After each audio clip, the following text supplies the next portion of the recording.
Hi, Assalamu alaikum. I am Najma Razak, data science student at DataSikho, where I am enrolled in 4 months data science program. So basically, DataSikho is an e-learning platform in Pakistan. And why am I here? I'm here to share my whole journey with you. I'm going to teach you everything I learned from this 4 months course. So I'm going to share my learning resources with you, including my blogs, my repositories, where I will put my course. सो इसमें हम जो है अपने regular sessions को भी discuss कर रहे होंगे, असाइनमेंट्स और प्रोजेक्ट्स पर भी हमारी डिस्कशन चल रही होगी. So we are going to so what we are going to learn in this 4 months course. We are going to learn things module wise. So in module 1 we will learn introduction to data science and Python. Module 2 we will cover data analysis with SQL and pandas which is popular library of Python. In module 3 we will discuss about data visualization with Power BI, Seaborn and Matplotlib. Again, these are popular libraries of Python.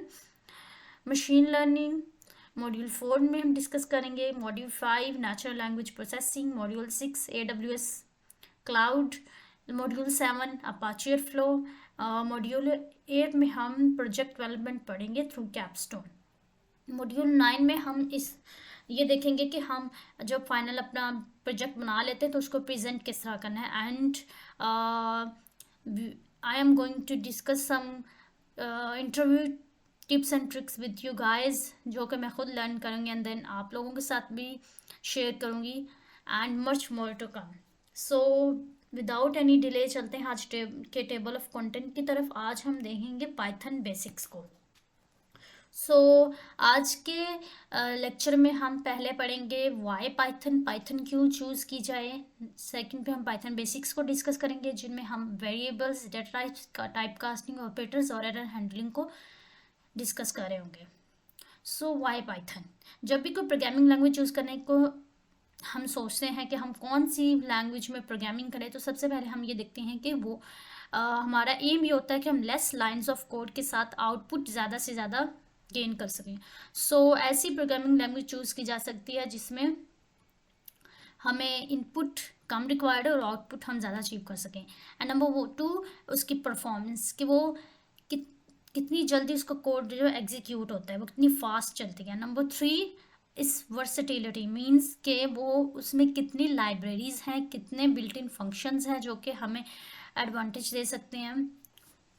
Python due to these all factors at the top of all programming languages. सबसे पहले बात कीजिए इसकी simplicity यानी इसकी ease of use की. तो हमने कोई भी चीज़ C++ में प्रिंट करनी हो तो it required 3 to 4 lines of code to print anything, any simplest word in C++. कि हमने कोई सिंपल वर्ड भी C++ में प्रिंट करवाना है तो हमें 4 lines of code तो लिखनी पड़ती है. इसी तरह जावा में भी. And then Python, single line of code को हम प्रिंट करने के लिए जो है हमें, अगर हमने सिंगल वर्ड प्रिंट करना है तो सिर्फ एक लाइन ऑफ कोड जो है हमारा काम हो जाता है. And then this is the graph के Python is the top of all programming languages, most popular and most use programming languages of today. Accessibility की बात की जाए, जो मैंने वर्सेटिलिटी का कहा, तो पाइथन जो है वो उसकी बहुत सारी लाइब्रेरीज हैं, बिल्ट इन फंक्शंस बहुत ज़्यादा हैं जो कि प्रोग्रामर्स के लिए एक कंपेटिटिव एज होते हैं. इसके अलावा इसकी एप्लीकेशंस की बात की जाए तो वेब डेवलपमेंट में भी पाइथन यूज़ होती है. पाइथन आर्टिफिशियल इंटेलिजेंस डेवलपर्स भी यूज़ करते हैं. डेटा साइंस, डेटा रिलेटेड जितनी डोमेन्स है, data science, data engineering, data analytics, data visualization, सब में पाइथन जो है वो यूज़ होती है. इसके अलावा आर भी यूज़ होती है, बट पॉपुलर पाइथन है for web for artificial intelligence and data domain. आज के टॉपिक स्टार्ट करते हैं basics of Python. Basics of Python में सबसे पहले बात करते हैं वेरिएबल्स की. वेरिएबल्स क्या होता है? Data containers. मीन्स ये कंटेनर्स होते हैं जहाँ पे हम अपने डाटा को स्टोर करते हैं. और डाटा इन कंटेनर्स में डिफरेंट टाइप्स का डाटा स्टोर करते हैं. डाटा टाइप्स क्या होती हैं? We will discuss it letter.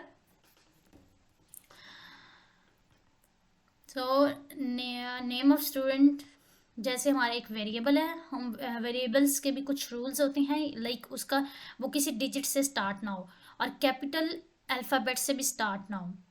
जैसे यहाँ पर नेम जो है वो इसका एन स्मॉल है तो हम इसको कैपिटल करेंगे तो उससे भी जो है वेरिएबल वो कंसीडर नहीं होगा, उससे एरर आएगा। इसके अलावा दरम्यान में स्पेसिस ना हो, अंडरस्कोर के अलावा कोई और लेटर ना हो। अगर स्पेसिस के लिए हमने कुछ यूज़ करना है तो हम अंडरस्कोर यूज़ कर सकते हैं। सो वेरिएबल जिसमें हमने एक स्ट्रिंग डेटा टाइप को जो है स्टोर करवाया, इसी तरह एज हमारे पास एक वेरिएबल है जिसमें हमने एक इंटीजर डेटा टाइप को स्टोर करवाया है, हाइट में हमने एक फ्लोट डेटा टाइप को स्टोर करवाया है और ग्रेड में हमने एक करेक्टर को स्टोर करवाया है। So these are basically variables जो कि हमारे डेटा को स्टोर कर रहे हैं, कंटेनर्स हैं। आगे बढ़ते हैं हम डेटा टाइप्स क्या होती हैं। पाइथन के हम किसी भी प्रोग्रामिंग लैंग्वेज की बात करते हैं तो उसमें हमने ऑफ कोर्स डाटा तो स्टोर करवाना होता है। एक तो हमें उसके लिए डाटा स्टोर करवाने के लिए चीज़ें चाहिए होती है, जैसे यहाँ पर हमारे पास वेरिएबल्स हैं, और नेक्स्ट हमें ये चाहिए होता है कि किस टाइप का डाटा स्टोर करवाना है। सो जो टाइप्स हैं डाटा की वो हैं डेटा टाइप्स। सो बेसिकली हमारे पास 5 टाइप्स का डेटा होता है, जिसमें न्यूमेरिक डेटा टाइप्स की बात की जाए तो इंटीजर और होल नंबर, जैसे कि W में एक होल नंबर स्टोर है, ये इंटीजर है 10। और float decimal point values, decimal जो वैल्यूज़ होती हैं फ्लोट, जैसे कि x में फ्लोट वैल्यू स्टोर है। एंड कॉम्प्लेक्स, अब कॉम्प्लेक्स जिसमें एक इमेजिनरी पार्ट होता है एंड सेकंड उसका पार्ट जो होता है इमेजिनरी होता है। सो y में यहाँ पर हमारे पास y एक कंटेनर है जिसमें, यानी एक वेरिएबल है जिसमें हमारे पास कॉम्प्लेक्स नंबर स्टोर है। z बूलियन डेटा टाइप से हमारे पास 2 ही टाइप्स होती हैं, ट्रू और फॉल्स। सो z में हमने ट्रू जो है वो स्टोर करवाया हुआ है बूलियन टाइप का variable. And string is combination of characters mean single character, N एक करेक्टर है, ए एक करेक्टर। यहाँ अगर मैं स्पेस लिखती हूँ तो स्पेस भी एक करेक्टर है। इसी तरह अगर मैं कुछ सैम्बल लिखती हूँ तो ये भी एक करेक्टर है। सो करेक्टर का कॉम्बिनेशन स्ट्रिंग होता है, और सिंगल करेक्टर को भी स्ट्रिंग डाटा टाइप में ही कंसीडर किया जाता है। सो ग्रेड में हमारे पास सिंगल स्ट्रिंग करेक्टर जो है वो स्टोर है। और अगर हमने इनमें से किसी भी चीज़ को प्रिंट करवाना तो हम सिंपल प्रिंट जो कि बिल्ट इन फंक्शन है, प्री डिफाइंड है पाइथन में, वो लिखेंगे, और ब्रैकेट्स में वेरिएबल जो कि हम प्रिंट करवाना चाहते हैं, जहाँ से यहाँ हमने ग्रेड को प्रिंट करवाया है। इसी तरह अगर हमें किसी वेरिएबल में जो डाटा स्टोर है हमें नहीं पता को डाटा किस टाइप का डाटा है, वो आया कि इंटीजर है, फ्लोट है, बूलियन है, if we don't know then we can also check its type by using built in function of Python जो प्री डिफाइंड है टाइप। प्रिंट टाइप, किसकी टाइप हमें रिक्वायर्ड है, जिसकी भी हम करना चाहते हैं, वो वेरिएबल देंगे एक्स की, तो हमें नीचे प्रिंट होगा कि इसकी एक्स की जो टाइप है वो फ्लोट है।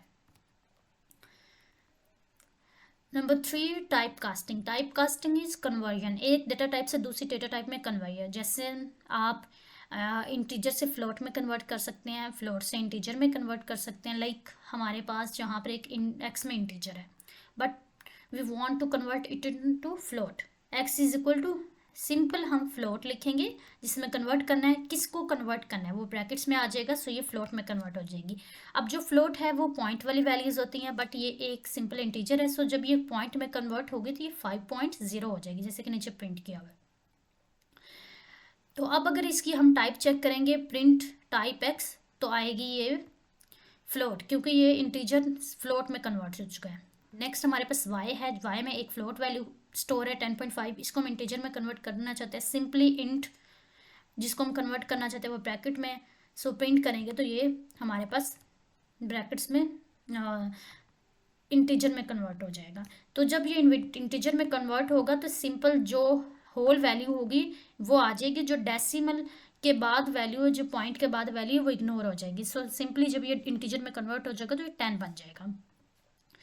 इसी तरह हम इंटीजर को स्ट्रिंग में कन्वर्ट कर सकते हैं बट स्ट्रिंग को इंटीजर में नहीं। देखिए स्ट्रिंग हमारे पास फॉर एग्जांपल नजमा है, suppose c is equal to Najma. अब जब हम इसको इंटीजर में कन्वर्ट करेंगे तो क्या होगा, नजमा की कोई रिप्रेजेंटेशन नहीं बन सकती। क्या रिप्रेजेंटेशन देंगे, 10 देंगे, 12 देंगे, no, there is no representation for string in integer. So integer जो है वो स्ट्रिंग इंटीजर में कन्वर्ट नहीं हो सकती। ऑन द अदर हैंड जो इंटीजर है वो स्ट्रिंग में कन्वर्ट हो सकते हैं। किस तरह कि अगर हम 12 को स्ट्रिंग में कन्वर्ट करते हैं, ए को स्ट्रिंग में, तो ये इसकी डेटा टाइप चेंज हो जाएगी स्ट्रिंग, बट ये खुद अगर देखने में देखा जाए तो ये 12 ही रहेगा, वैल्यू इट सेल्फ चेंज नहीं होगी, सिर्फ उसकी डेटा टाइप चेंज हो जाएगी। सो अगर अब हम प्रिंट करते हैं बी की डाटा टाइप तो आएगी हमारे पास स्ट्रिंग, वैल्यू वही रहेगी। तो अगर ये स्ट्रिंग बन गया तो जो इंटीजर पर हम प्रॉपर्टीज इंप्लीमेंट कर सकते हैं, लाइक हम उस पर अरिथमेटिक ऑपरेशंस परफॉर्म कर सकते हैं, प्लस माइनस डिवाइड कर सकते हैं, अब वो परफॉर्म नहीं होंगे क्योंकि वो ये अब स्ट्रिंग बन चुका है। दिखने में इंटीजर ही रहेगा बट उसकी प्रॉपर्टीज चेंज हो जाएंगी, वो स्ट्रिंग वाली प्रॉपर्टीज पे इंप्लीमेंट होगी। Number 4, operators. Operators are use for operations in Python. Operator as the name indicate कि पाइथन में बहुत सारे ऑपरेशन करने होते हैं, अरिथमेटिक ऑपरेशन हो गए, हमने चीज़ों को जो है सब्ट्रैक्ट, ऐड, डिवाइड, कंपैरिजन करने होते हैं। सो इसके लिए ऑपरेटर्स यूज होते हैं। अगर हम अपनी रियल लाइफ में भी देखें तो वहाँ भी हमारे पास कैलकुलेशंस भी हो रही होती हैं, हमारे पास कंपैरिजन भी हो रहा होता है। सो बेसिकली ये चीज़ हमारी रियल लाइफ में हो रही थी वही पाइथन में हो रही है। There are 4 types of operators. Assignment operator जो कि इक्वल टू से इंडिकेट होता है, arithmetic operators, comparison operator and logical operators. Assignment operators, assignment operators are use for assignment as the name indicate, assign. ये असाइन करते हैं, x की value है 10 बट हाँ वी वांट कि हम x की वैल्यू y को असाइन कर दें। सो y जिसे असाइन करना है वो पहले आएगा, is equal to single equal to आ रहा है, x मीन्स जो x की वैल्यू है अब वो y में चलेगी। सो अगर अब हम y को प्रिंट करते हैं तो वो वही वैल्यू आएगी जो पहले x की थी। सो असाइनमेंट ऑपरेटर यहाँ यूज़र है। इसके अलावा हमारे पास जहाँ जब हम वेरिएबल क्रिएट कर रहे हैं तो वेरिएबल को एक वैल्यू असाइन कर रहे हैं ना, a is equal to 12। So ये भी असाइनमेंट ऑपरेटर है। B, arithmetic operators. Arithmetic operators are basic mathematical operations perform करने के लिए यूज़ होते हैं। मैथमेटिकल ऑपरेशंस बेसिक क्या हो सकते हैं, addition, subtraction, addition a plus B, subtraction, divide, modulus. Modulus means remainder, जब हम a को डिवाइड करेंगे b से जो भी रिमाइंडर होगा वो हमारे पास आ जाएगा। सिंगल स्टैटिक यूज होता है multiplication. Double static is use for power, a power 5 mean 5 की 10 की पावर 5, 10 इज टू पावर 5। सो वो कैलकुलेशन होके आ जाएगी जो कि हमारे पास 1 लाख आई थिंक बन रहा है। Comparison operators, comparison is simply use to compare two और मोर कंडीशंस। हम कंपैरिजन हमारी रियल लाइफ में भी होता है कि आया कि ये चीज़ इससे बड़ी है, इससे छोटी या इसके इक्वल है। सो ए इक्वल टू बी, ए अगर इक्वल होगा तो कंपैरिजन ऑपरेटर का आंसर या तो ट्रू आएगा या फॉल्स आएगा। So A equal to B, yes, no, equal नहीं है, so answer false. A greater than B of course true, A less than B no, false. A greater than equal to B, या तो greater than हो या equal हो। अब greater than तो है, इक्वल नहीं है, बट एक कंडीशन ट्रू है तो आंसर ट्रू होगा। A less than equal to B, no, A is not less than, A is not equal to, दोनों कंडीशंस फॉल्स हैं। सो हमारा आउटपुट आ गया false. Next, logical operators, and और नॉट। वी नो के and जो होता है, अगर जितनी कंडीशंस है वो सब ट्रू होंगी तो आउटपुट ट्रू होगा। अगर उनमें से एक भी फॉल्स हुआ तो हमारा आउटपुट फॉल्स हो जाएगा। But on the other hand और में जितनी भी कंडीशंस हैं वो ट्रू भी हो सकती हैं, मोर देन ट्रू भी हो सकती हैं। उनमें से एक भी कंडीशन ट्रू होगी तो हमारा आउटपुट ट्रू होगा, अगर सब फॉल्स होंगे तो हमारा आउटपुट फॉल्स होगा। एंड नॉट हमारे आउटपुट को रिवर्स कर देता है। A greater than B, yes, A greater than B, and A less than 20, yes, of course both conditions are true, so our output is true. A less than B, no, और A greater than B, yes. A less than 20 तो है मगर less than B नहीं है, one condition is true, so our output is true. A greater than B, no, yes, A greater than B है but not की वजह से हमारा आउटपुट जो है वो फॉल्स हो जाएगा, आउटपुट को रिवर्स कर देते हैं, false. Number 5, types of errors in Python, there identification and correction. Errors को आइडेंटिफाई करना क्यों ज़रूरी होता है, क्यों करेक्शन करना ज़रूरी होता है, बिकॉज एरर्स की वजह से हमारा प्रोग्राम समटाइम एग्जीक्यूट नहीं होता, समटाइम वो एग्जीक्यूट हो जाता है बट आउटपुट करेक्ट नहीं आ रही होती, हमारी आउटपुट एक्यूरेट नहीं होती। So we need to identify and correct these errors. So basically there are three types of errors in Python. Number one is syntax error. Syntax error किसी भी language को लिखने के कुछ रूल्स होते हैं, कोई उसकी ग्रामर होती है। तो सिंटैक्स एरर जब हम उसकी ग्रामर को बॉदर नहीं करते, उसकी ग्रामर को सही तरह नहीं राइट करते, सो उस वक्त सिंटैक्स एरर आता है। लाइक यहाँ पे प्रिंट, जब भी प्रिंट हम करवाते हैं तो जो भी चीज़ हमने प्रिंट करवानी होती है वो ब्रैकेट्स में आती है। आया वो कोई वेरिएबल हो सकता है, कोई स्ट्रिंग होती है। अगर वो स्ट्रिंग होगी तो एज इट इज़ प्रिंट हो जाएगी, वेरिएबल होगा तो जो वैल्यू वेरिएबल में स्टोर होगी वो प्रिंट होगी। सो यहाँ पर प्रिंट स्टेटमेंट में हमेशा डबल ब्रैकेट यूज़ होती है। जो चीज़ हमने प्रिंट करवानी है वो हम सेंटर में लिख देते हैं। सो यहाँ पर अगर हम ब्रैकेट की वन साइड मिस करेंगे तो यहाँ पर आएगा सिंटैक्स एरर। सो सिंटैक्स एरर जो है जब आता है तो ना सिर्फ हमारे कंपाइलर्स ये इंडिकेट कर रहे होते हैं कि यहाँ सिंटैक्स एरर है, बट कि वो इंडिकेट भी करते हैं कि ये देखें सिंटैक्स एरर कि कहाँ पर एरर है। सो सिंटैक्स एरर जब इंडिकेट होता है, कंपाइलर इंडिकेट करता है, हम उसको जाके करेक्ट कर सकते हैं। So it's very easy to correct it. On the other hand run time error, run time error जब हम रन करते हैं तभी आता है, लेकिन रन टाइम एरर हमारे प्रोग्राम को एग्जीक्यूट नहीं होने देता, हमारा प्रोग्राम क्रैश कर जाता है।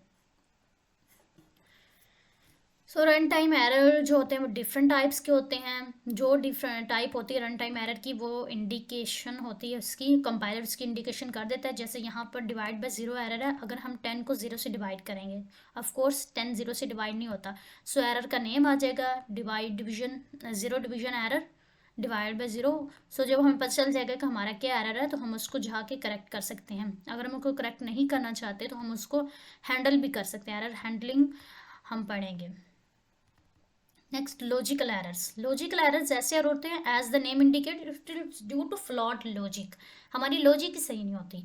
समटाइम्स हमने चीज़ों को लाइक यहाँ पर जैसे है कि हमने इनको करवाना मल्टीप्लाई, लेकिन हमने डबल स्टैटिक यूज़ कर दिया। अब डबल स्टैटिक यूज़ करने से यहाँ आंसर इसकी पावर में आ जाएगा, आंसर आएगा बट आंसर हमारा जो है वो करेक्ट नहीं होगा।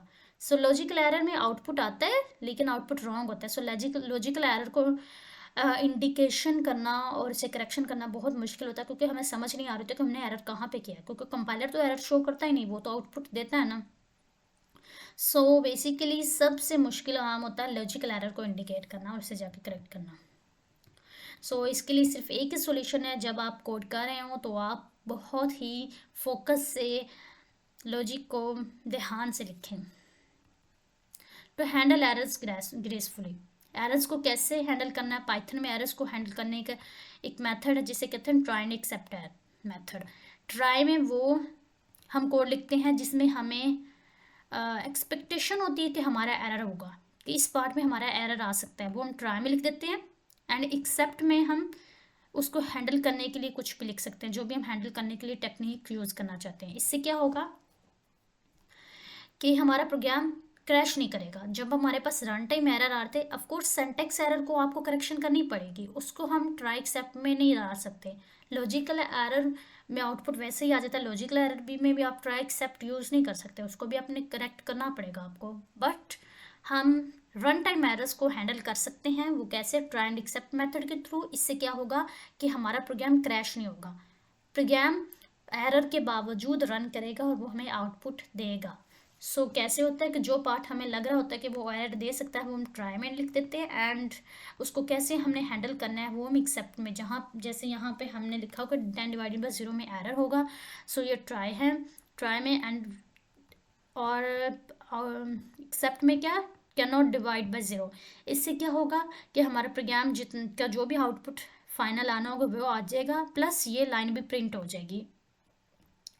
सो इसी तरह हमारा अगर वैल्यू एरर आता है तो उसकी जगह भी हम कुछ प्रिंट करवा सकते हैं।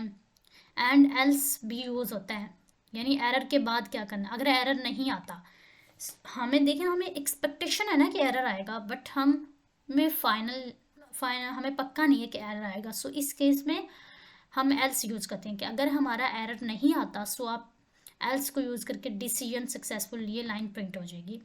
फर्दर हम डिस्कस करेंगे एल्स क्या होता है, कंडीशंस क्या होते हैं, सो आपको मज़ीद क्लियर हो जाएगा। सो अगर हमारा एरर होगा तो हमारा लाइन प्रिंट हो जाएगी, जो हम एरर को ग्रेसफुली हैंडल करने के लिए जो भी हम प्रोसीजर कर रहे हैं वो प्रोसीजर होगा, प्लस हमारा कोड एग्जीक्यूट हो जाएगा. सो these are all from my side for today's lecture. Video description में मैं लिंक्स ऐड कर दूंगी गूगल ड्राइव का, जहाँ से आप इस नोटबुक को एक्सेस कर सकते हैं. इसके अलावा मैं अपने रेपोजिटरीज का लिंक और अपने ब्लॉग का लिंक भी ऐड कर दूंगी, ताकि आप उधर से भी चीज़ों को देख सकें. So thanks for watching. अल्लाह हाफिज़. आई होप आप लोगों को समझ आई होगी.